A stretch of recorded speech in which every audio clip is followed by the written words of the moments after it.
गुजरात का Morbi recycle paper और packaging में इस्तेमाल किए जाने वाले डुप्लेक्स बोर्ड के उत्पादन का एक प्रमुख केंद्र बनकर उभरा है। वित्तीय दबावों के बीच मिल मालिक आगामी केंद्रीय बजट में सरकार से मजबूत समर्थन की मांग कर रहे हैं। कभी इस सेक्टर में 150 से ज्यादा इकाइयां थीं, लेकिन वैश्विक मंदी की वजह से इनकी संख्या घट गई है और अब यहाँ लगभग 70 मिलें रह गई हैं। मंदी की मार झेल रहे पेपर मिल उद्योग से जुड़े लोग सबसे जरूरी कच्चा माल माने जाने वाले बेकार कागज पर शुल्क कम करने और इन इकाइयों में मुख्य ईंधन के तौर पर इस्तेमाल होने वाले अच्छी गुणवत्ता वाले कोयले की उपलब्धता की मांग कर रहे हैं। जैसे जो बजट आ रहा है उसमें अब केंद्र सरकार में हम लोगों का मांग है कि जो वेस्ट हम लोग इंपोर्ट करते हैं उनमें जो इंपोर्ट ड्यूटी है उसको निकाल दीजिए।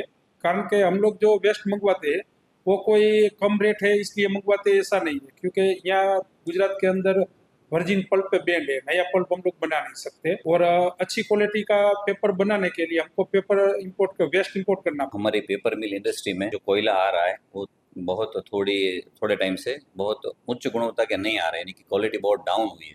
तो उस में हमारा कहना है कि हमने लिखित और मेल से भी कंप्लेन की हुई है और अधिकारी श्री विजिट भी करके गए हैं। तो इसमें थोड़ा गुणवत्ता का सुधार हो, क्वालिटी सबसे बढ़िया बने, तो हम इंडोनेशिया यानी कि जो इम्पोर्ट कोयला हो रहा है उसके ऊपर से डाइवर्ट करके हम हमारा कोयला यूज कर सकें। ये पेपर मिलें मोरबी के सिरेमिक टाइल उद्योग और पूरे भारत के बाजारों को पैकेजिंग सामग्री की आपूर्ति करती हैं। उद्योग से जुड़े लोगों का कहना है कि मौजूदा मंदी से निपटने के लिए विशेष प्रोत्साहनों और शुल्क में कटौती के जरिए सरकारी मदद जरूरी है। उन्हें उम्मीद है कि आगामी 1 फरवरी का केंद्रीय बजट उन्हें राहत देने वाला साबित होगा।